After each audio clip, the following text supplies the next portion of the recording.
Hello, my name's Dr. Larry Tinnerman. I am a professor in the College of Education, the By College of Education, and I teach courses in curriculum and instruction and pedagogy.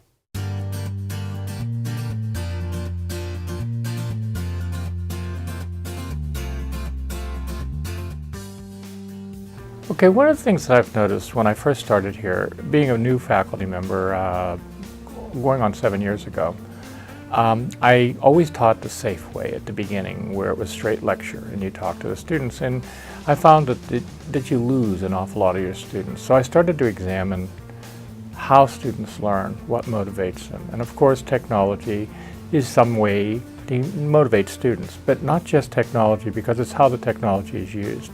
So many times professors try to impose technology into their teaching without really thinking what is being accomplished. Is it a better way of doing something? As I continue to examine the way students learn, especially this generation of students, I found that their infusion with technology is rather inconsistent. There are different kinds of people who use different kinds of technology, but the number one way that people use consistently is communication. How do they relate to each other? How do they talk to each other? I thought it was interesting when I would give breaks in my class and students would go and text and phone each other right across the room. People who were right across the room, they were doing that. And I thought to myself, well, something's happening here. The other thing is I wanted to encourage students to participate, but many students are afraid to participate in front of their peers for fear that they're going to be viewed as stupid, so I wanted to give them a safe way. One of the things I started looking at is technology, and one of the processes I learned very on is called digital backchanneling. And since the ISU is a laptop campus, I asked students to bring their laptops to every class. I signed them into a chat room. The chat room is then projected onto the screen behind me while I'm lecturing. So the students are engaged in open communication throughout the class. They're talking to each other. I started to realize that many professors get so caught up in how much control they have over the class. And it really comes down to the fact that it's not the professor's class, it's the student's class. And I needed to make this real for them. I needed to give them permission to take ownership in their class.